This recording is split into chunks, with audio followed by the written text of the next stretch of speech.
Welcome, everybody, to this first event in our Red Migrations series, which is a research project on Marxism and transnational mobility after the 1917 revolution. I want to thank the Department of Slavic and East European Languages and Cultures at The Ohio State University, the Department of Slavic Languages at Georgetown University, and especially the Harriman Institute at Columbia. Its director, Alex Cooley, and executive director, Alla Rajkov and Carly Jackson for their support of this project, and especially today's keynote with Galin Tihanov. The Red Migrations Project grows out of a series of roundtables and panels at recent ACES and ATSEAL conferences. And its goal is to explore the many ways in which Marxism and Soviet culture enabled, facilitated, moderated global mobility in the forms of culture, aesthetics, and subjectivity that mobility engendered. I'm co-organizing this project along with Philip Gleissner of Ohio State University, who will be facilitating the Q&A after today's talk. And we'll also be hosting a series of virtual seminars throughout this fall semester. The first is upcoming in a couple of weeks on September 25th. You can find more information and RSVP on the website for this project. I should mention a small disclaimer that while these seminars will be open to the public, their primary goal is to workshop papers in progress. So that means that the seminars will not feature sort of traditional presentations of new materials. Instead, the seminar participants will have read pre-circulated drafts, and the meeting will focus on constructive critique of works in progress, just to let you know exactly how that'll roll out. But today's event is fully public. So to start off our series, we're really thrilled to welcome Galin Tihanov, the George Steiner Professor of Comparative Literature at Queen Mary, University of London. He's the author of 5 books, countless articles, and the editor and co-editor of several more important volumes. Dr. Tihanov has for years been among the foremost researchers on Russian literary theory, especially formalism and Mikhail Bakhtin. But more specifically, and maybe more relevantly for this project, Galin's work has consistently interrogated the intersection of theoretical developments and transnational movements. From an early interest in how works from his native Bulgaria circulated through world literary networks, to a sustained interest in cosmopolitanism as a productive discursive and aesthetic regime, which he is currently working on that will take the form of a very short introduction on cosmopolitanism, forthcoming from Oxford University Press. His contributions to the absolutely essential volume, which he co-edited with Evgeny Dobrenko, History of Russian Literary Theory and Criticism, included Russian émigré literary criticism and theory between the world wars. So his interest in sort of movements and how they interact with theory has been essential for a long time. His latest book, which provides the starting point for today's talk, The Birth and Death of Literary Theory, Regimes of Relevance in Russia and Beyond, came out with Stanford University Press in 2019. It's the fruit of over a decade of work, beginning with a 2004 article that asked, quote, "Why did modern literary theory originate in Central and Eastern Europe?" The answer that the book provides has everything to do with transnational mobility. Quoting Said, who wrote, quote, "The point of theory is to travel, always to move beyond its confinements, to emigrate, to remain in a sense of exile." Tihanov goes one step further, and he says, quote, "Modern comparative literature began in exile, where it gained a wider perspective that focused on supranational categories like modes of representation, style, genre, and so on." Today's talk will interrogate that inheritance. We're so pleased that Galin has agreed to join us to start off this series, and not only because of his deep expertise, but at least as important because of his generous spirit. Galin had originally agreed to keynote an in-person event in April, which of course was canceled, reimagined, shifted online, and rescheduled. In our current age of drastically curtailed mobility, Galin was flexible, generous, and enthusiastic about continuing with the project in its new format, and about rethinking his topic to fit the project, constantly renovating and innovating both form and concept to respond to the times. In this way, he has modeled how intellectuals might productively face crises, how we might see radical and unexpected changes in mobility, not only as disruptions, but as new possibilities for fertile engagements, a point not unrelated to today's topic. So I cannot think of a better speaker to start off our journey. Galin's talk today is called Exilic Inscriptions, Mobility and the Resistance to Theory. Please join me in welcoming Galin Tihanov. Thank you very much, Bradley, for this very generous introduction. And my thanks also to both you and Philip Gleissner for initiating this truly important project. I'm delighted to be playing a part in its launch. And my thanks also to the Harriman Institute for hosting us today. It is always a pleasure to return to Columbia, if in a very mediated way on this occasion. I will now try to share my screen for a PPT, of which there are not too many slides, and which will accompany the text that I will be presenting.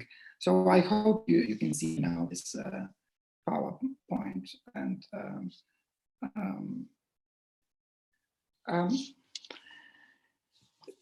it seems to me that a meaningful conversation about the resistance to theory we are living with at present ought to begin with an attempt to state what is meant by theory. Not necessarily by defining it, although Mann used to think that this would be a doomed attempt, but by circumscribing the fields of its operation. In an article I have just published, titled 1968 and the Projects of Theory, I try to distinguish between two different meanings and projects of theory. The first one can visualize the word theory with an initial capital T here, is reserved for theory conceived of as an important but somewhat softly defined body of thought that gravitates towards a substantial, if not full, overlap with continental philosophy. There are two main versions of this understanding of theory, with a capital T, that are worth pointing to, each represented by a seminal recent work.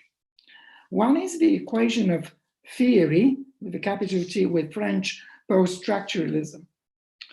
On this reading, theory unfolded in France in the second half of the 1960s and migrated to the United States in the 70s. François Cuisset, who has studied the process of this migration, has written persuasively about French theory, to quote the title of his book published in France in 2003, in which the words French theory appear actually in English in the French original, driving home his point about the transformative and transnational power of theory. Cuisset makes an excellent argument about the possible reasons for this equation or substitution. Reaching the shores of America, dominated as it was and still is by the traditions of analytic philosophy, French post-structuralist philosophy, foremost deconstruction, was appropriated not as philosophy per se, but as a powerful method of analyzing and putting in question various narratives, literary, religious, legal. Theory, in Cuisset's words, became mysteriously intransitive, no longer a theory of something, but above all, a discourse on itself. The second version is this equation of theory with a capital T with a dialectical method, honed by Hegel, but apparently detectable before him, right down to medieval philosophy and letters, at least in Andrew Coe's reconstruction.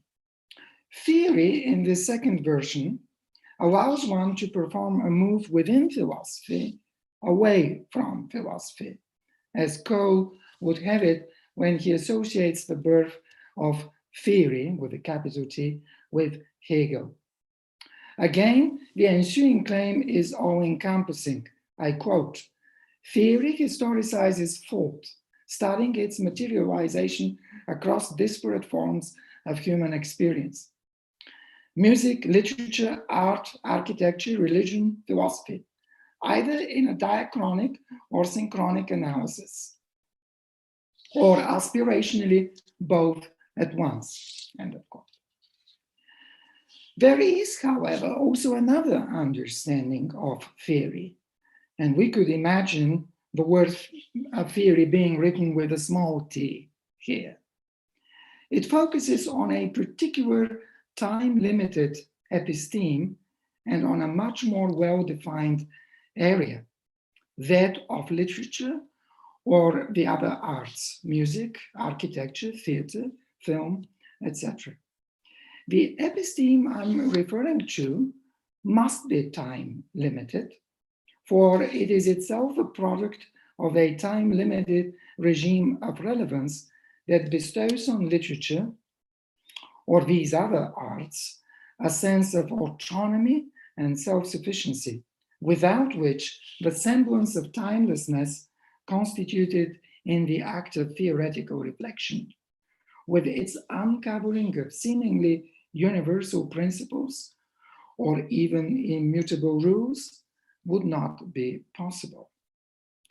I have coined and developed the concept of regime of relevance in relation to literary theory in my recent book, which Bradley very kindly mentioned, and which you can see on the next slide. Let me see how I can get to it. Do you now see the next slide? Yeah, thank you. Yes. Thank you, yeah. And I will say a little bit more about this entire concept of regime of relevance from a perspective that goes beyond the book later on in today's talk. These two projects of theory, with a capital and a small t, often intersect. A case in point is the German intellectual scene in the mid-1960s, where this intersection is informed by earlier developments in the German humanities. The version of theory that tends to extend to a full overlap with dialectics is very much alive in the legacy of what we still refer to as critical theory, an intellectual project that commenced in the 1920s and was already influential by the late 1950s. A project that flourished in exile in the work of a number of German Jewish philosophers and sociologists who were forced to leave Germany in the 1930s. A different, in many ways, competing version of theory with a capital T in Germany at the time seeks inspiration in hermeneutics, and thus also largely in the domestic German intellectual tradition. To a significant extent, of course, in the version practiced by Gadamer, hermeneutics meets the dialectical method. Hegel is undoubtedly important for the subtle moves of mediation that are on display in Truth and Method, Gadamer's opus magnum published in 1960.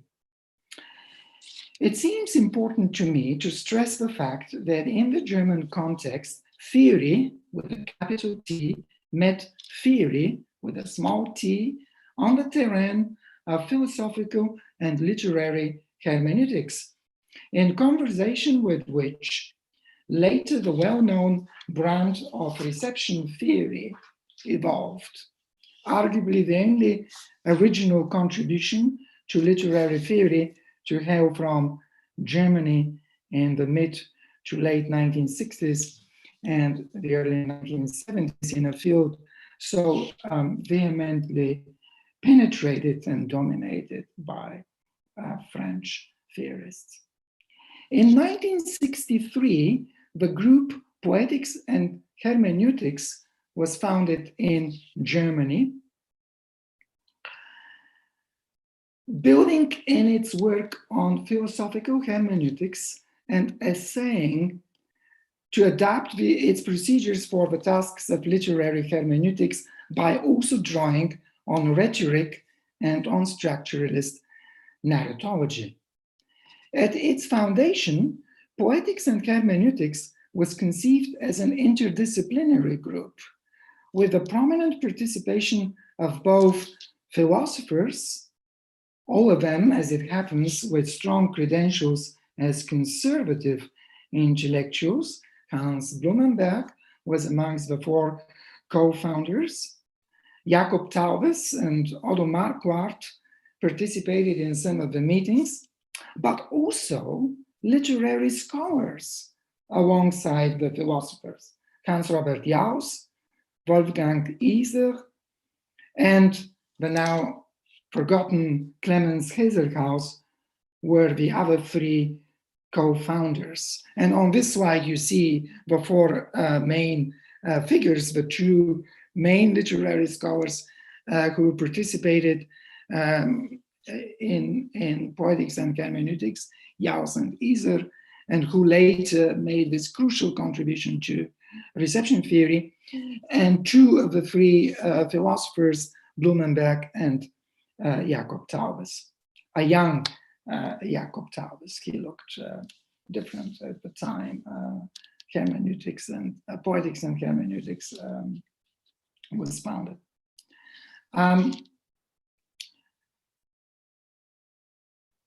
Notably, when it comes to the literary scholars who were co-founders of the group, they all came from different disciplinary backgrounds within literary studies. Jauss was a Romanist, Iser a scholar of English literature, and Hazelhaus a Germanist. In 1966, both Jauss and Iser were called to the newly founded University of Constance, which was to become the institutional center of the group. It was at Constance, in his inaugural lecture in 1967, titled Literary History as a Challenge to Literary Theory, that Jauss would outline more systematically the arguments of reception theory. Indicatively, the English translation introduces the term literary theory in the title of Jauss's lecture. The term literary theory itself is absent from the original German title, where Jauss has literary history as a challenge to literary science instead, Literaturwissenschaft. So that is not a vacuous detail. This is an important fragment of the history of travel, the travel concepts undertake, and how theory is actually reinforced by the discursive transformations it undergoes during its migration, in this case from Germany to the United States. When we talk about exile and theory, it is thus essential to keep in mind both meanings and projects of theory. In my 2019 book, The Birth and Death of Literary Theory, I have expounded on the role of exile as a factor that facilitated the rise of modern literary theory in Eastern and Central Europe, not just in the interwar period, but also in the 1960s and the 1970s.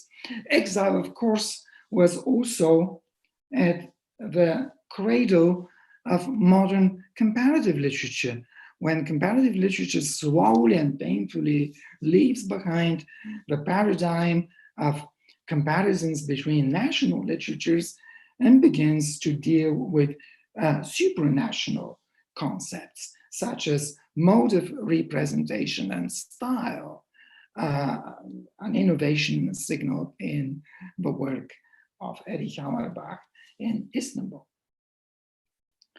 Exile was only one of the factors that facilitated the birth of modern literary theory in Eastern and Central Europe.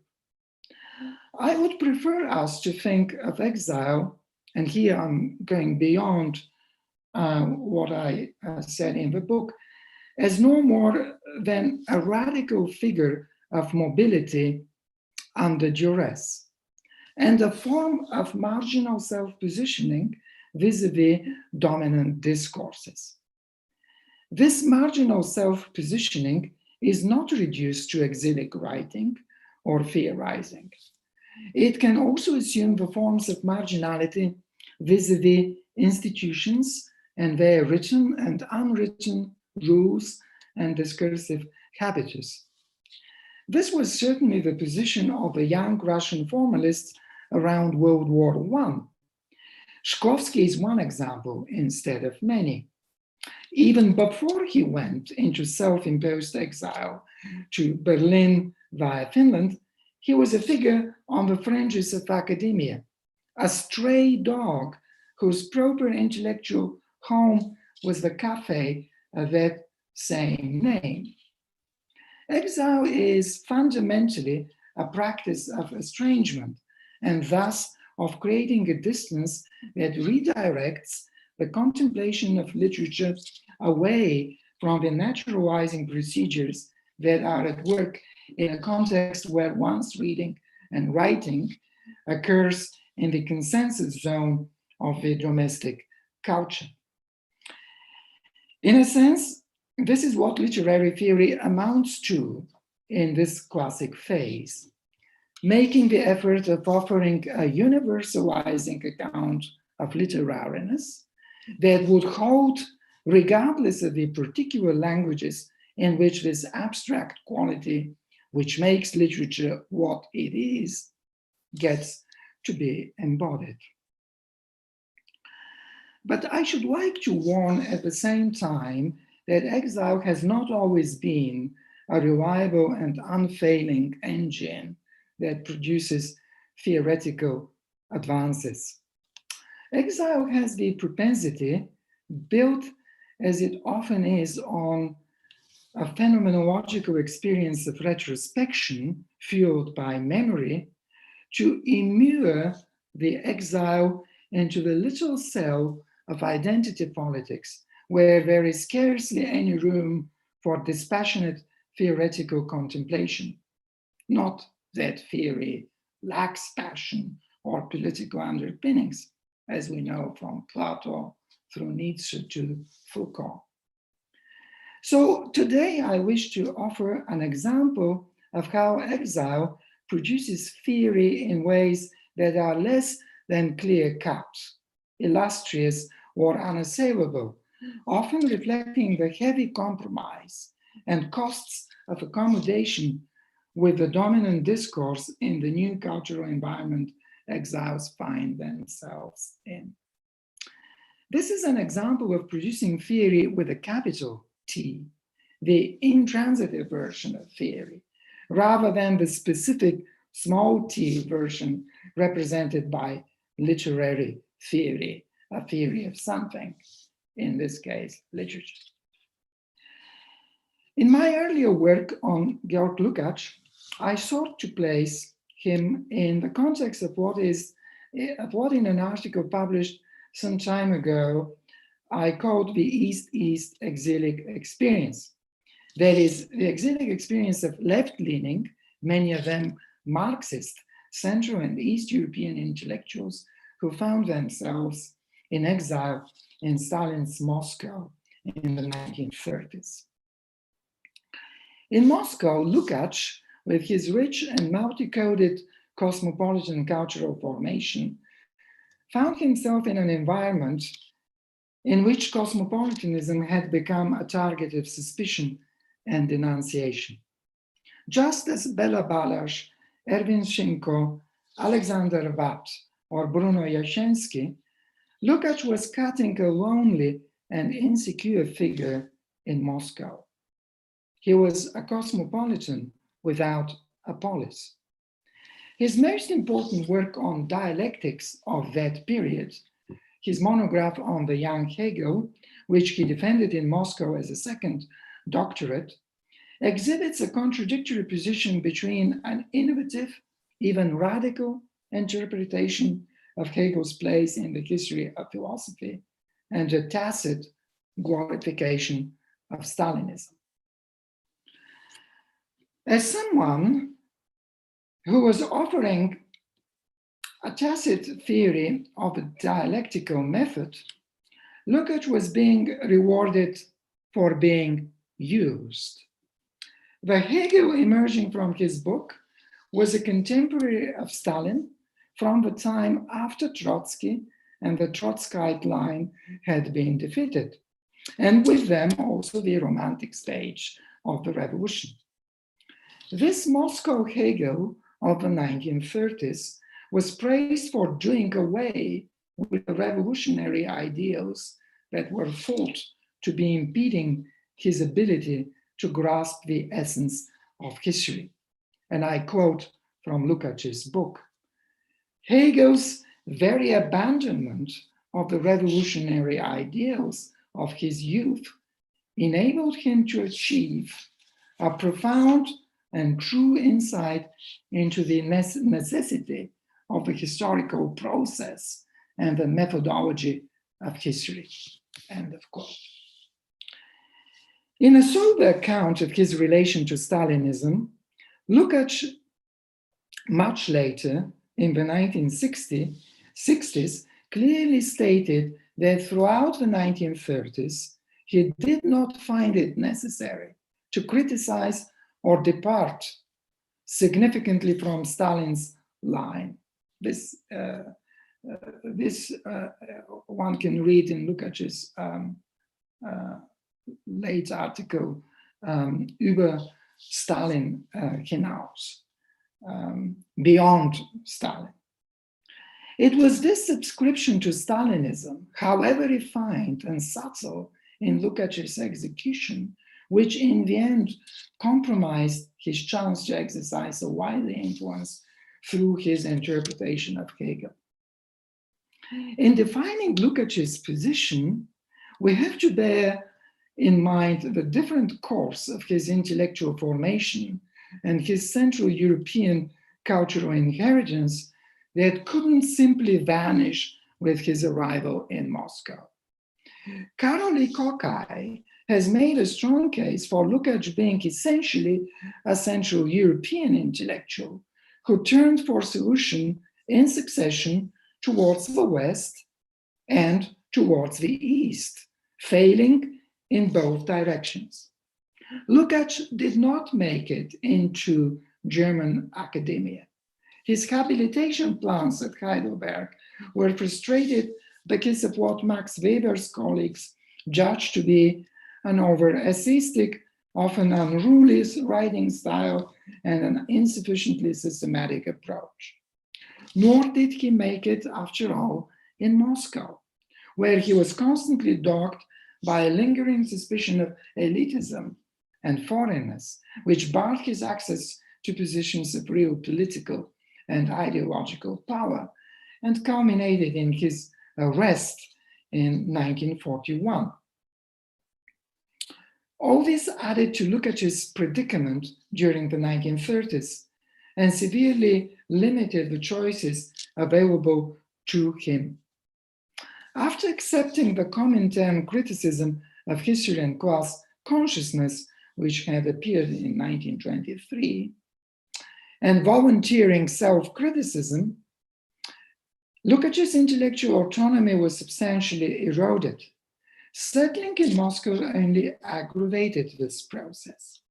True to his own philosophical schooling, erudition, and talent, he endeavored to lend Stalin's dogmas theoretical sophistication and flexibility, but his work, including his book on the young Hegel, bore all signs of a political and ideological compromise.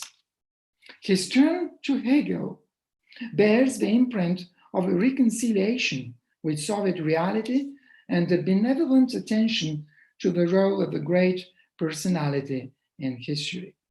Hegel had glorified Napoleon and the terror of the French Revolution as necessary instruments of world history. He was the philosopher as if summoned by history itself to reveal the godlike nature of the politician.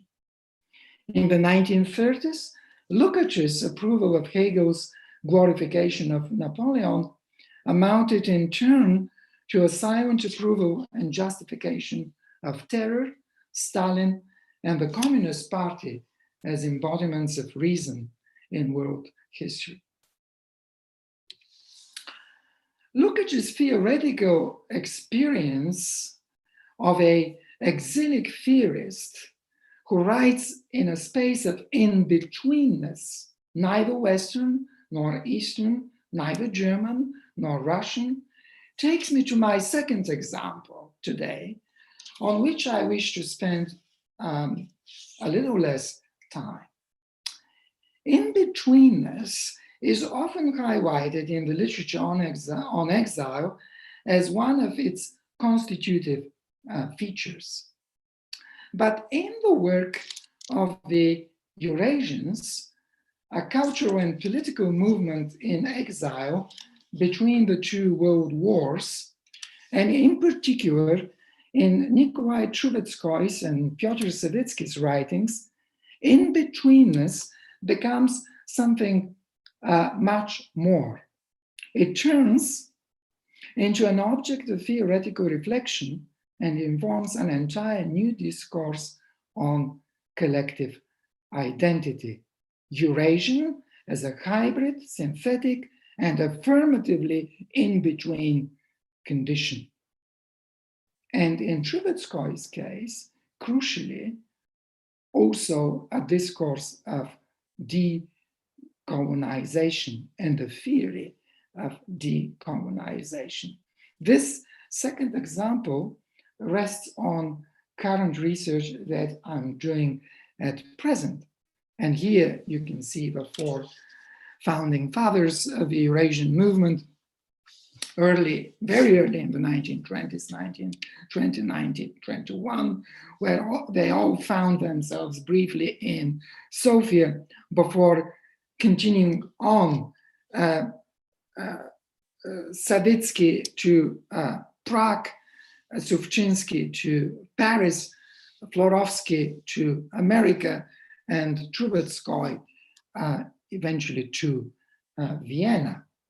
And in terms of their immersion in various scholarly fields, this was an incredible ensemble of expertise. Trubetskoy was a linguist, one of the few great linguists of the 20th century. Savitsky was an economist and a geographer. Suvchinsky was a musicologist, and Florovsky was a theologian and a historian of the East Orthodox doctrine.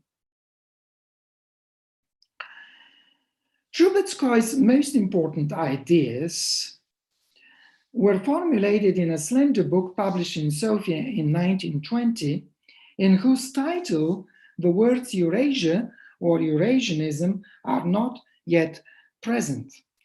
The book is called Europe and Mankind, and its argument is as simple as it is radical, considering the time, and compelling.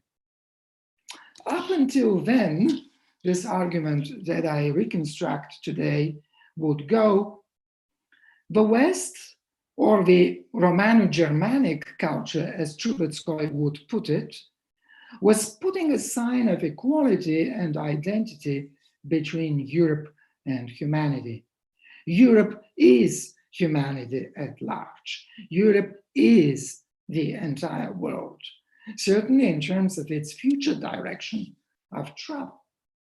If one follows Western cultural norms, one commits to a natural embrace of the very best that is available on offer on the table. Trubetskoy rejects this identity between Europe and humanity at large. He argues that the world is not exhausted by Europe, that in terms of legitimate cultural diversity, it is actually much, much larger than Europe. So this is an act of provincializing Europe 80 years before the book of that title.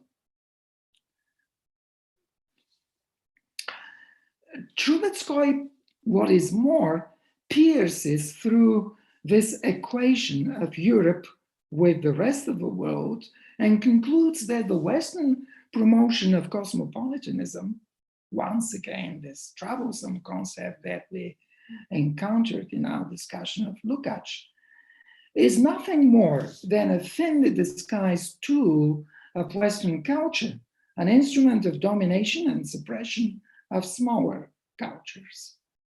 And Trubetskoy makes it clear that he doesn't even mean Western culture as a whole, but only the powerful core of Romano-Germanic culture.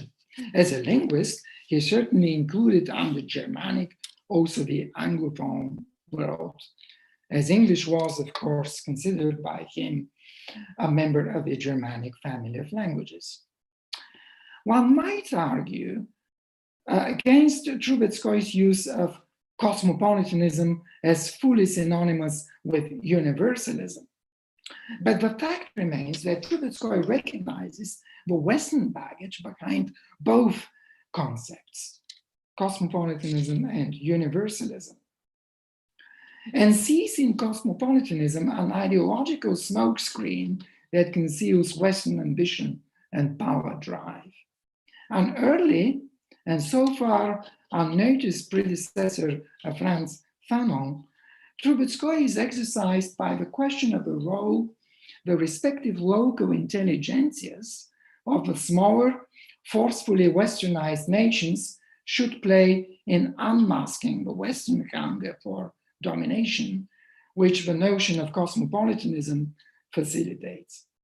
The intelligentsia, he argues, is in a difficult position because the very nature of its labor means it has deeply divided loyalties to its respective nation, but also to humanity at large. Trubetskoy held clear anti-Marxist and anti-fascist sentiments throughout his career in exile. Yet others in the Eurasian movement, notably Savitsky, were sympathetic to some aspects of the Soviet project. In his brief essay, An Exodus to the East, Savitsky compares the French Revolution of 1789 to the October Revolution of 1917, only to conclude that the latter is bound to have a larger impact on the world beyond the narrower confines of the West. Whatever the final detail, it is important to realize that Trubetskoy's exilic theorization of cosmopolitanism and decolonization does offer today a toolkit for various left engagements with post-colonial theory. This is one of the many ironies of intellectual history. Your legacy as a thinker is never entirely your own. It changes hands beyond your powers of control and often serves political agendas different from the ones you originally intended to address. But the option of an afterlife, even if not entirely cut to one's own design, is of course much preferable to the prospect of donning the mantle of oblivion. What do my two examples, Lukács and Trubetskoy, have in common? Significantly, they both raise the question of cosmopolitanism. In Lukács's case, as a cultural horizon that both informs and, as it unarrestably recedes in Moscow, frustrates his theorizing of a dialectical method. In Trubetskoy, as a target of critique, an exercise in laying bare the sheer ideological content of what is essentially a Western doctrine. But even more than that, both Lukács and Trubetskoy are examples of the impurity of theory in exile, its interwovenness with and embeddedness in political pragmatics of survival, of self-definition, and of a relentless and arduous quest for collective cultural identity. It is the recognition of the impurity of theory, its enmeshment in pragmatics, its orientation towards the production of a certain use value, that takes me to the final part of my talk and the need to think about the resistance to theory today. There are several reasons for this resistance. Here I wish to focus on two of these reasons. When it comes to literary theory, I have spent some time explicating the central reason for its demise and the resistance to its various spectral appearances since then. This I did in my 2019 book. I argue there that the main reason why literary theory is no longer possible in the concentrated and self-sufficient form in which it was until the 1980s is because literature itself has transitioned to a different regime of relevance. That is no longer interested in literature because of its specific features. That is no longer interested in literature for its autonomy as a discourse, and seeks instead to make various uses of it, to champion various social causes, to enter a cycle of self-therapy, or experience some and obtain some entertainment. In other words, literature itself can no longer be, in this new regime of its relevance, an object of distant contemplation, supported by the erotic energy stemming from the enduring attachment to a self-evident canon, some of it instantly available through memorization. Instead, literature becomes a means. It is once again instrumentalized, and this pragmatic stance redefines our approach to it and the options available to us of how we reflect on it. Remember William James and the great lessons of American pragmatism. Truth cannot be argued over or distilled through disinterested procedures of contemplation or theorization, because truth is forever amalgamated with how we use things and to what ends. Literary theory, sustained as it was during the 70 or so years of its existence by a notion of detachment, distance, and the capacity for analysis that is always lifted above the horizon of utility or instrumentalization, crumbled in the face of this new regime of relevance that began to privilege the public or private utility of literature in ways that would refuse to derive this utility from its aesthetic or literary features. But there is also another reason related to the one I have just discussed, but not identical with it. A reason I have not dwelt upon in my book. This second reason is valid with reference to both projects of theory that I outlined at the beginning of this talk. Not just theory with a small t, for example, literary theory, but also theory with a capital T, largely coinciding with 20th century continental philosophy. I return here to the relevance of exile and migration. Theory as a project of Western modernity, for better or worse, this is what it was, has always been underwritten by a deeply held belief in the possibility of disembodied thinking. Precisely because of its disembodied nature, this thinking held a universalizing intent and a universalizing energy, which in turn would enter over time into a most unholy alliance with various projects of expansionism and colonization. Trubetskoy sends out the clear message that this disembodiment is in the end illusionary. But fear is driven by this blind spot nonetheless. Its claims to universality are possible because it finds itself historically for a long time sheltered from the necessity to reflect on its own situatedness. Part of the story of disembodied and universalizing thinking is, for example, Hegel's phenomenology, on which Lukács wrote.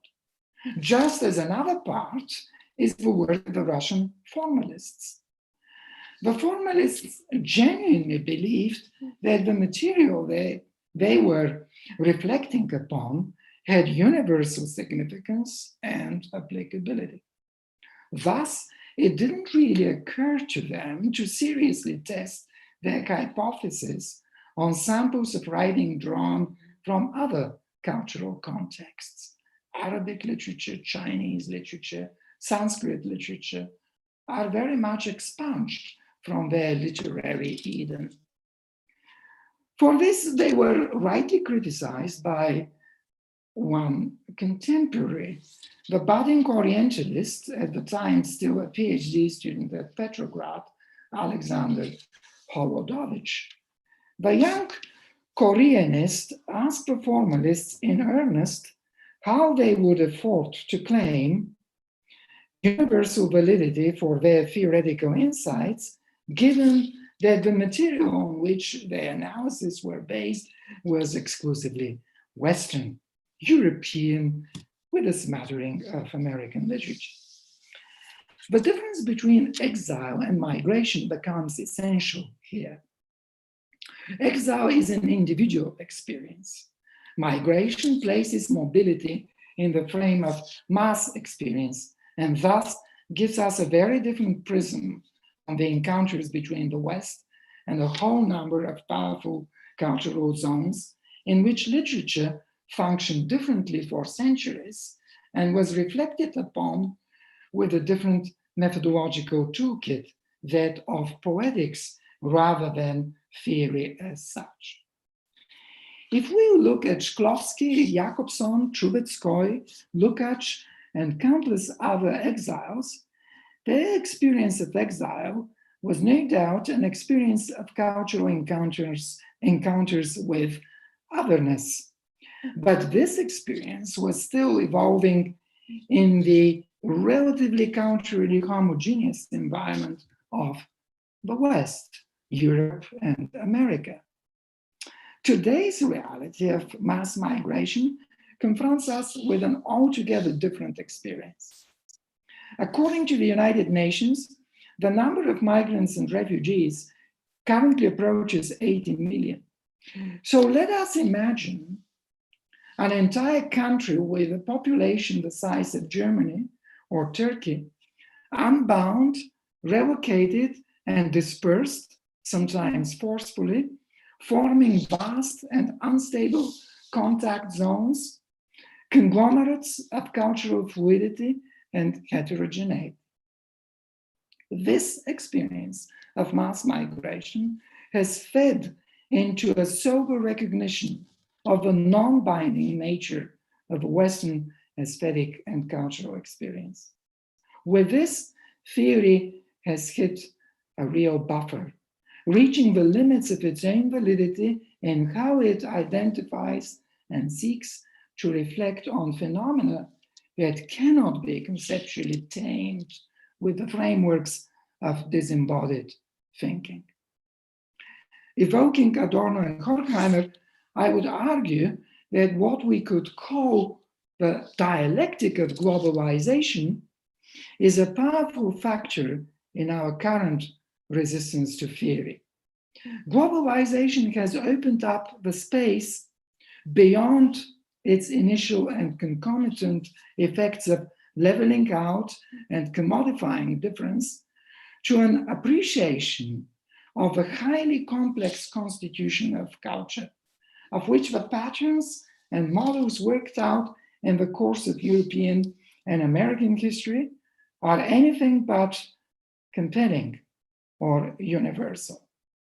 In brief, the unprecedented mobility, physical but crucially also virtual, which we have been living with since the start of the 21st century, has brought home the truth of the rather limited and conditional nature of a cultural inheritance which theory thrived on by immersing itself in its riches in a way that was endearingly loyal at best and disturbingly naive throughout.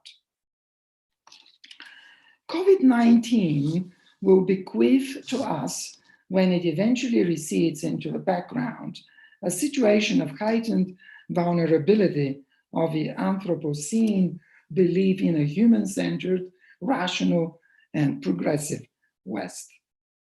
The pandemic will have emphasized and radicalized various types of inequality and will have plunged us into a world of increasingly secondary virtual appropriations of reality. The larger implications of all this remain to be seen. One of the trepidations that fill the air, as I write, is that underlying Western ideas could, as a result, find themselves in a state of utter precarity from which only a very conditional recovery might be possible. The battles over theory, indeed the sweeping resistance to theory that we have been living with for several decades now, will be part of a larger landscape marked by a momentous redefinition of culture and the human. The journey doesn't promise to be necessarily comfortable, but it has every chance to be intellectually enticing. Thank you for your attention.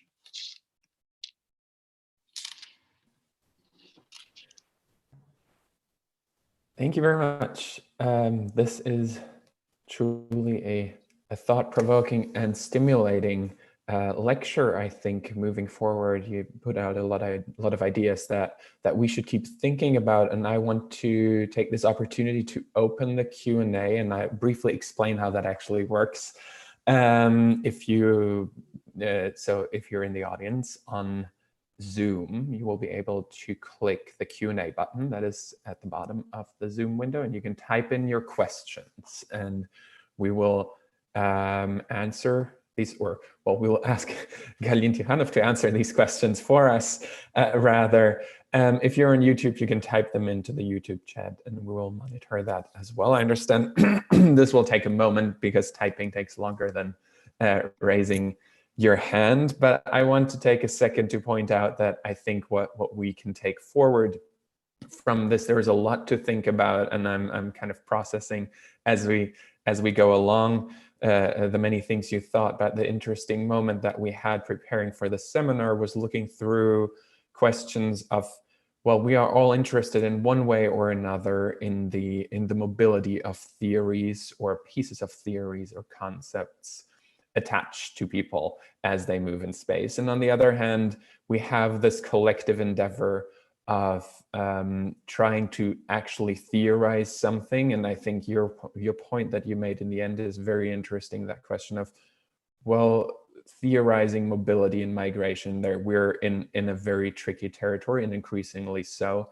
So the question is how we do that as a scholarly community, right? And that is a question that I kind of, that this is not a question to be answered. That's just a question I have to myself. And I think of the Poetics and Hermeneutics group, that was a group of people that saw each other and had all these things that had that were very, they were very homogeneous in a way.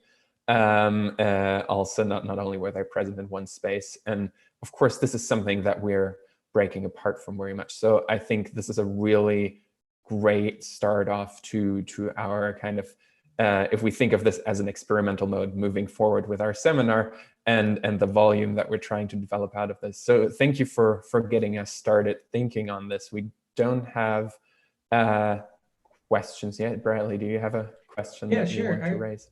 I would love to follow up with a question, and it's kind of a large abstract question, but two things that came up as you were speaking, especially as you were sort of giving your conclusion, are questions of one is scale of the exilic condition, whether it's sort of a truly global scale, as you were pointing out, we're seeing now, or whether it's a more localized European scale, as the interwar theoreticians were experiencing. And the other question that sort of intersects with that is one of means of coercion, and how violent those means of coercion are. And we think about the sort of interwar period, and especially the migrations that come after the Russian Revolution and the war, as being people displaced by violent incursions into their regular life. Lukasz's experience in Moscow, as you were speaking, has this sort of, sort of Damocles hanging over him as part of maybe that impurity of theory. And I'm wondering if we can think of, or if we can hear your thoughts on sort of how those two interact. In other words, how is the sort of the coercive or violence of this sort of impetus behind exile or behind migratory movements, how does that interact with how people sort of formulate theory, either in historical settings or in today's world? And then how does the global, you touched on that a little bit, but the sort of global versus local exile interact here? We have, you sort of framed it as the local exile interwar period. People are able to sort of trick themselves into seeing a pan-Europeanism as a pan-humanity. And comparative literature thinks that it is doing something that is universal, but Auerbach and others are really comparing a relatively narrow canon. And today, with the truly global migratory patterns, we have a sort of more resistance to theory. So is that how you see that, or is that a little bit more complex? And then how does that interact with the sort of coercive and violent aspects of migratory patterns? Thank you, Bradley. These are large and important questions. I can only begin probably to offer an approximation here and maybe enter into a dialogue. But before I do that, Philip mentioned again the Constance School. I should probably say that to colleagues working on Russian and Slavic,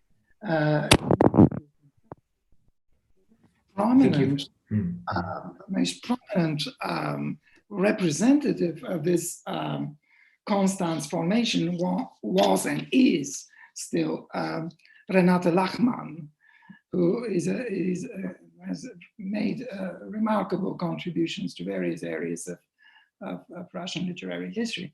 Now, to these very large and very important questions, I think there is a certain disparity here in that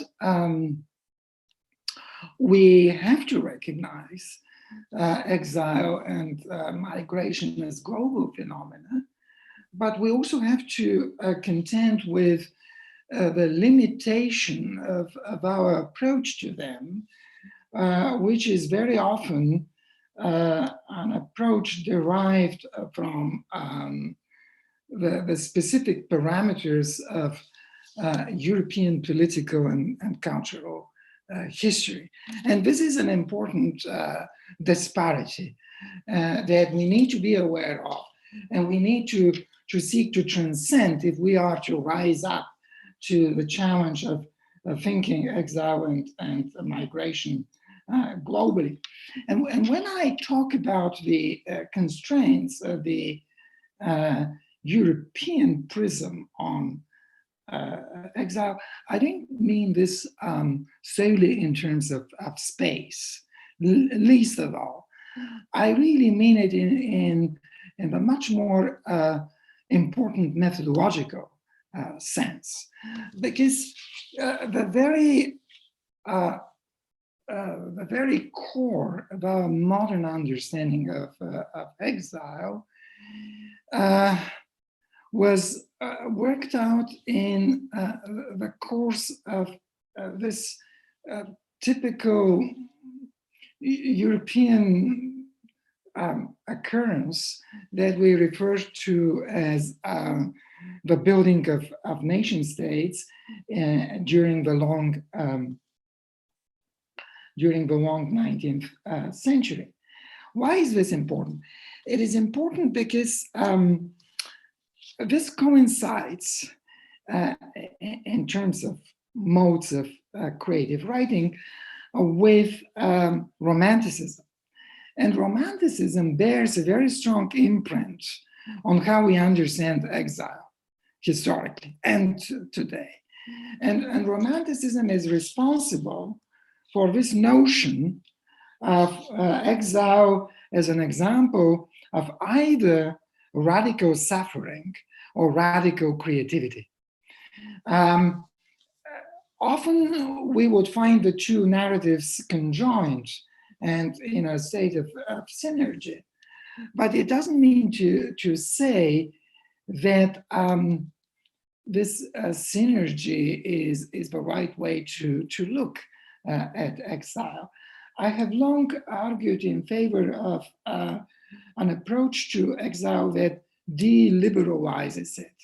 In other words, moves the focus away from the singular condition of the individual writer or thinker or intellectual, who is the embodiment of this romantic excess of either suffering or creativity or both. The other trap in which we fall when we talk about exile deploying the European prism is that we give undue weight to the nation state. And this has everything to do with the question of coercion. And there are two logics at play here. First of all, the birth of the entire discourse of exile during this age of Romanticism and the long 19th century, where essentially what happens is that the state obtains the prerogative to draw the limits of belonging and exclusion, and to define who is a citizen and who is not, with profound effects on how we think of exile. And I think this is the reason why Agamben wants to see the refugee as not as an exception, but as a figure that would allow us to globally dismantle this European model of identity between a human being and a citizen, which is enshrined in the Act of the Universal Rights of Man and the Citizen, adopted soon after the French Revolution. So the state, because of all this, and because of the other factor at play, the Cold War, which was the terrain on which studies of exile have or did flourish for many decades, these two factors would unduly, unproportionately highlight the role of the state and would unduly, unproportionately shift the burden of explanation onto this function of of compulsion and the application of force and coercion. Now, if we go beyond Europe, of course, we would immediately know that this identitarian model, in which the native language plays a huge role, the identitarian model of a human being who is also simultaneously a citizen and ends up being defined in the end, above all as a citizen and only then as a human being. This model is very difficult to apply in some other cultural zones, where this identity between national belonging and a native language, which by virtue of its status as native,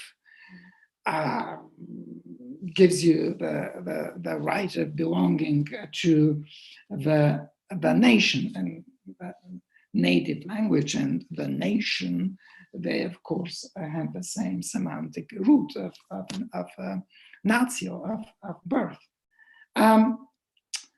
Outside Europe, if you go to India, this model would crumble immediately, because there is no straightforward correspondence between a native language and a single representative language and national belonging. The relationship is much more complex and much more asymmetrical. But also with relation to the state and its undue prerogative to decide who belongs and who doesn't, and to punish those whom it decides should no longer belong.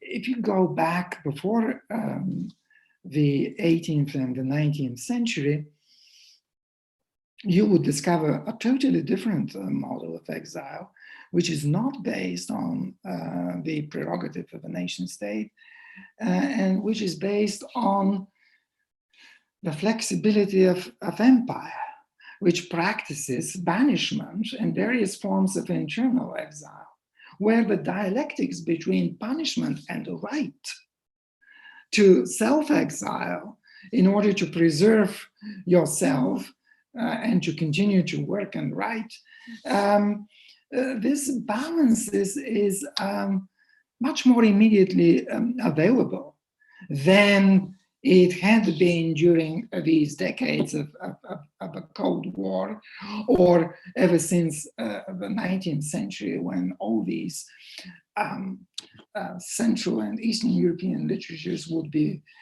feverishly filling up their canon with the work of exiles who remained faithful to their language and their culture, and would condemn to oblivion those who did not. So in Roman law, there is a very special rhetoric of naming exile, which is very oblique, relies on a whole panoply of rhetorical figures, and crucially on synecdoche. You do not explicitly name the act of banishing someone. You simply declare that this person is not allowed to use fire and water within a certain perimeter outside Rome. And it's known in Roman law as this prohibition of using fire and water, ignis et aquae. And this is what happens, of course, to Ovid, who is probably the prototype of this dual rhetoric of excessive suffering and creativity in Ex Thirstia. So I think I very much agree with your point, Bradley, that there is this need to adjust the scale, but not just in terms of space, but also in terms of finding a methodological perspective that would not trap us back in this typically European methodological nationalism, where exile and migration would be seen solely through the prism of the nation state and this dichotomy, very rigid dichotomy of exclusion and belonging based on this coercive driving through this identitarian model of a single language of expression and a single collective cultural identity. Thank you so much. Yeah, thank you. I think we can take a couple of questions, and the channel is still open for questions if you're still typing. The first one is from Yana Hashamova, and all of the panelists can see the questions, but not the audience. So I will read this out from Yana Hashamova at Ohio State, who would like to follow up on the last thought of the lecture about the precarious state of theory in the present and the shift to a new mode of culture. And she asked if you could share your vision of this new culture and its future. That is a really huge question, and if only I could even begin to do that.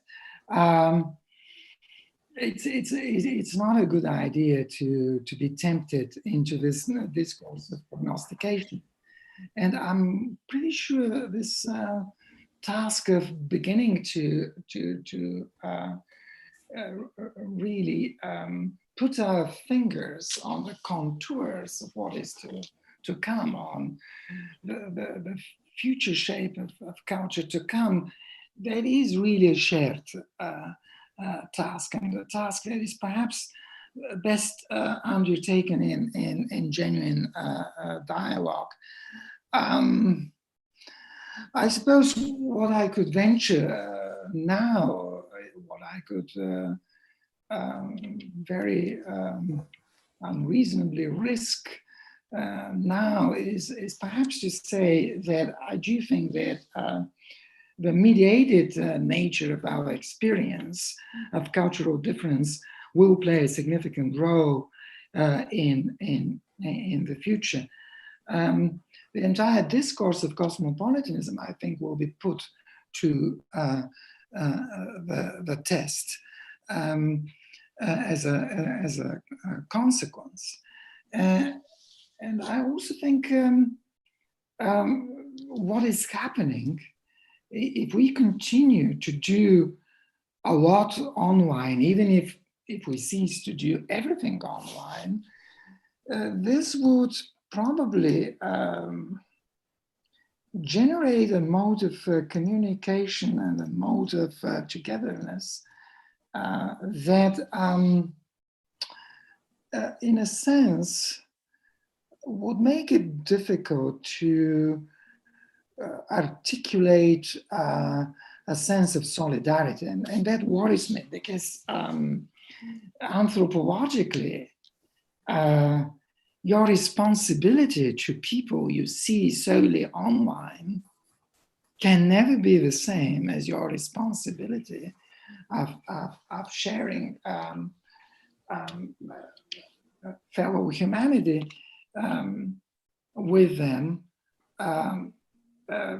as if you were in direct communication with them.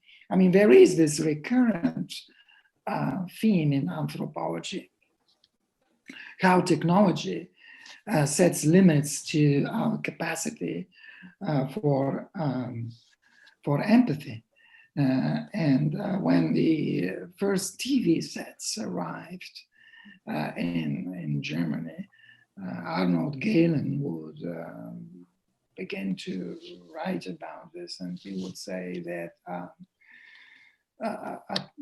that TV humanism, as he puts it, has its limitations. If we don't get to see the real suffering of our fellow human beings. Of course, he could not have envisaged our present experience, where we continue to be in touch, and this seems to be working perfectly well, which I have to say is no small feat, and I'm really grateful to our host for enabling this experience. But it is nonetheless shot through with all the deficiency of a communication that leaves us in the end with this slightly uncertain area of how you build a commitment and how you follow through on a commitment to another fellow human being. So to me, this is probably the most pressing question, and I'm sure I'm just scratching the surface, and I'm sure we would be much better off with other views contributed to this conversation by our participants and our audience. Okay, thank you. That was a very interesting answer, an interesting question. The next one is from an anonymous colleague, and I will read it out. It's a little longer. I have your Resistance to Theory book on my bookshelf, and will be laying my hands on it immediately, but I still cannot wait for the moment to ask a question about the regimes of relevance. It seems as if the regime of utility of literature as a champion of causes and representative of groups was precisely the one the Soviet cultural apparatus championed in the years of the Cold War, as opposed to the Western states' intervention into the literary, which aimed to construct a space of the literary as symbolizing quote unquote freedom in the typical US sense of it, that is inverted commas. So if this description is right, how is the quote unquote Soviet model of literature in many ways inherited from the 19th century Russian intelligentsia? How is it coming back after the gigantic cultural apparatus supporting it is gone, defeated? Yes, that's a very good question. And it goes back to something I write about in the book, which is that at any one time, always more than one single regime of relevance exists. And these different regimes of relevance of literature that draws its value from its self-sufficiency, from its autonomy, from its difference from other discourses, competes with other regimes of relevance, notably this master discourse of the Soviet age that literature should be a vehicle of propaganda and a tool of enhancing the party political message. So in that case, in that scenario, there is a lot of continuity here between the 19th century, the Chernyshevsky and Dobrolyubov version of literature's utility as a platform of civic discontent and opposition, and the Soviet official Marxist treatment of literature as a propaganda channel and a tool that builds a form of sociability by also constructing audiences around particular genres.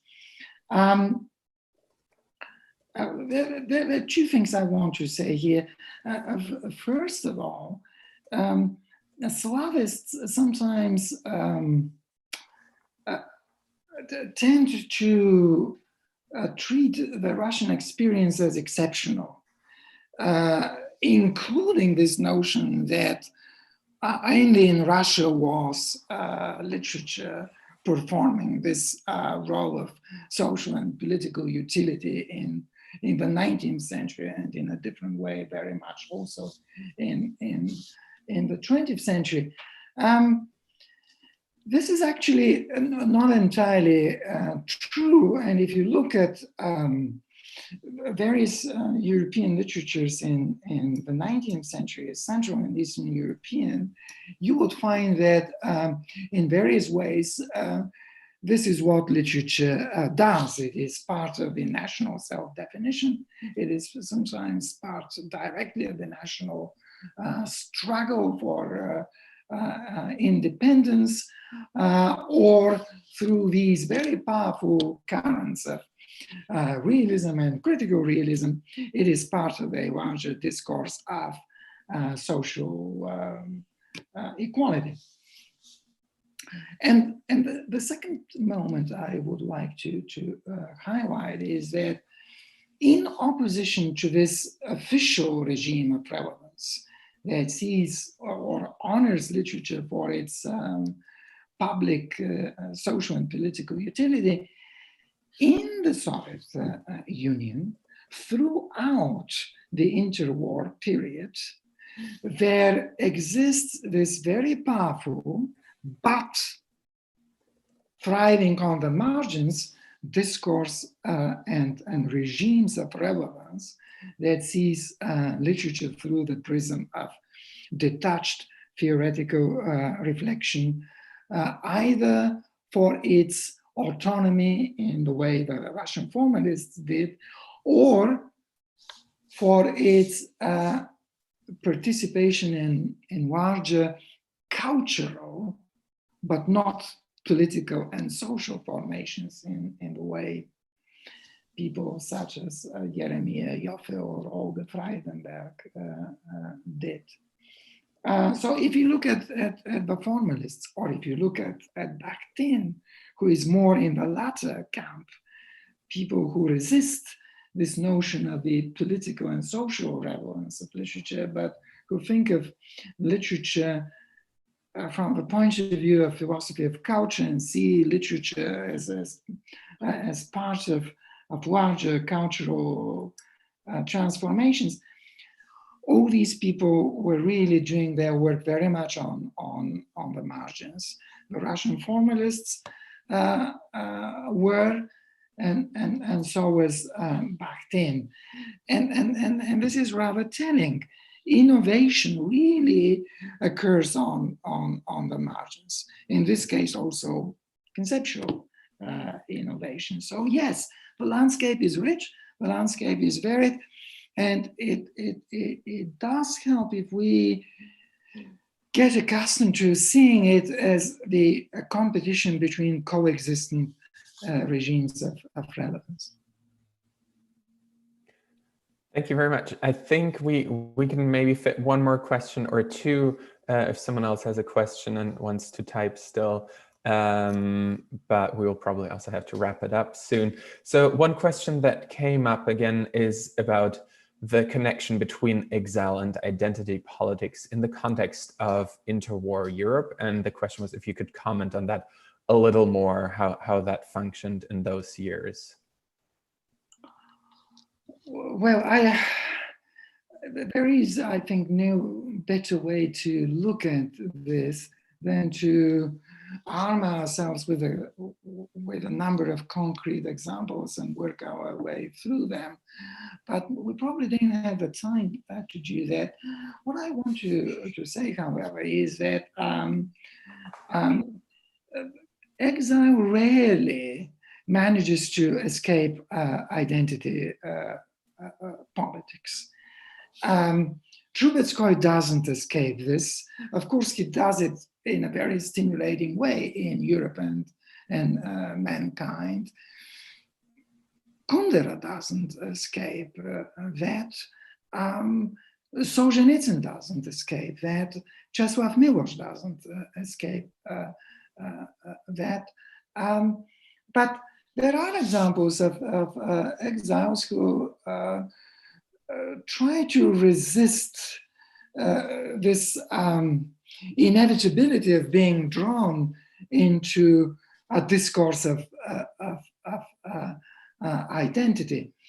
Two examples come to mind. One is Gombrowicz. And Gombrowicz famously would write in his diaries that he sees his task, like Moses, in leading the, I quote, the Poles out of their Polishness. And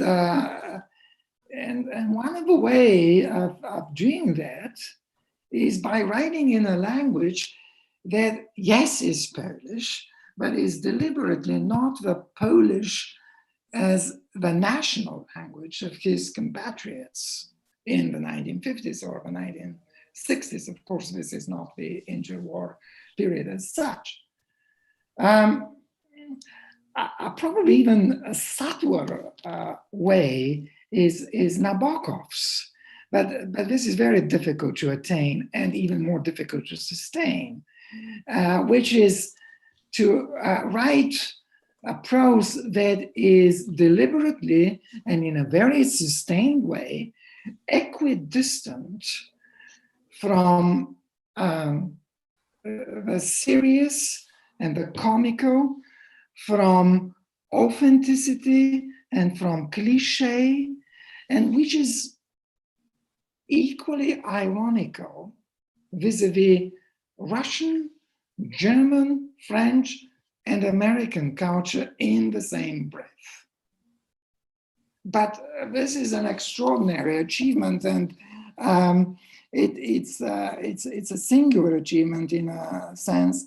Pnin is a very good example, hidden under this unremarkable campus novel, which is meant to make you laugh in many ways, is this very subtle discourse of equidistant, ironical leave-taking from Russian culture, from European culture.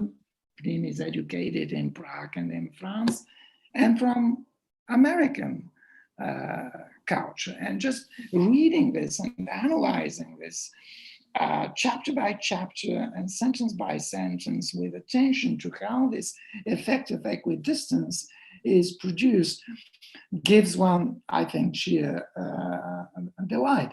So I suppose these are just some ways or some typologically speaking, some versions of how you respond to this overwhelming presence of identity politics, which hangs over the head of the exile. And I'm sure we all can think of other versions and work with them. All right, thank you very much. That was a very thoughtful response and a very truly inspiring keynote. Thank you again for agreeing to do this in this format, for sharing your thoughts, for kind of adapting to our theoretical needs and intellectual needs for this project. It's been a great pleasure having you. And thank you again to the Harriman Institute at Columbia University for supporting this event. We have our next event for the series coming up in 2 weeks, which is our seminar-style discussion or workshop of chapter drafts by 3 contributors. I just wanted to inform you who those are. It's Roman Utkin, who will be talking about Guides to Berlin, Exiles, Emigres, and the Left, Edward Tyerman, Revolutionary Violence and Chinese Characteristics, Chinese Migrants in Early Soviet Literature, and Katerina Clark, Ra Fox in Moscow and Central Eurasia.